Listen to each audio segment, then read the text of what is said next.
దశాబ్దాలుగా ఎగసిపడుతున్న పశ్చిమాసియా మంటలకు కారణం ఇజ్రాయెల్ ఆవిర్భావం.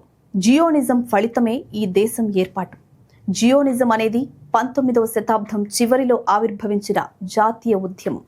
పాలస్తీనాలో యూదులకు రాజ్యం కావాలని ఈ ఉద్యమం పిలుపునిచ్చింది.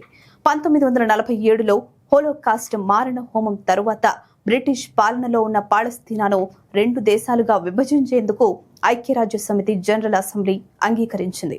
ఒకటి యూదుల కోసం, మరొకటి అరబ్ల కోసం. 140కి పైగా దేశాలు దీనిని ఒక దేశంగా అంగీకరించినప్పటికీ నేటికి కూడా పాలస్తీనా ఏర్పాటు కాలేదు. ఇక 1948లో ఏర్పడిన కొత్త దేశం ఇజ్రాయెల్కు వీజ్మాన్ తొలి అధ్యక్షుడిగా ఎన్నికయ్యారు. జియోనిజం ఉద్యమానికి తన జీవితాన్ని అంకితం చేసేందుకు ఆయనకు ఇజ్రాయెల్ అధ్యక్ష పదవి లభించింది. అయితే ఇది నామమాత్ర అధికారాలు కలిగిన పదవి. Israel parliamentary republic. అక్కడ ప్రభుత్వానికి ప్రధానమంత్రి అధినేతగా ఉంటారు. 1952లో 77 ఏళ్ల వయసులో వీజ్మాన్ కన్నుమూశారు. అప్పుడు ఇజ్రాయెల్కు కొత్త అధ్యక్షుడు కావాల్సి వచ్చింది. ఆ పదవిని చేపట్టగలిగే కొందరు ప్రముఖ యూదుల పేర్లను విదేశాంగ శాఖ ప్రతిపాదించింది. కొత్తగా ఏర్పడిన తమ దేశానికి రావాలని వారికి ఇమిగ్రేషన్ను కూడా ఆఫర్ చేసింది. ప్రధానమంత్రి డేవిడ్ బెన్ గురియన్ ప్రభుత్వం ఆ పదవిలో ఒక శాస్త్రవేత్తనే నియమించాలని నిర్ణయించింది.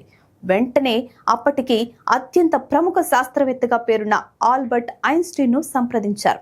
హిట్లర్ జర్మనీలో అధికారం చేపట్టిన నాటి నుంచి, అంటే 1933 నుంచి ఐన్స్టీన్ అమెరికాలో నివసిస్తున్నారు. అప్పట్లో ఆయన ప్రిన్స్టన్ ఇన్స్టిట్యూట్ ఫర్ అడ్వాన్స్డ్ స్టడీలో పనిచేస్తున్నారు. అప్పుడు ఐన్స్టీన్ కు 73 ఏళ్లు.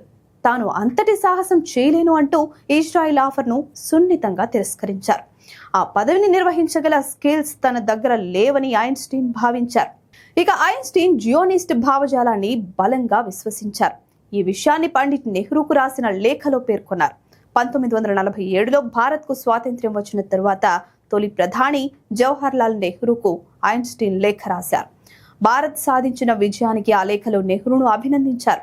నేను జియోనిస్ట్ భావజాలాన్ని స్వీకరించాను, ఎందుకంటే తప్పును సరిదిద్దేందుకు ఇదో సరైన మార్గంగా నాకు అనిపించింది అని అందులో పేర్కొన్నారు. ఆ తరువాత ఏడాది ఇజ్రాయెల్ ఏర్పడింది.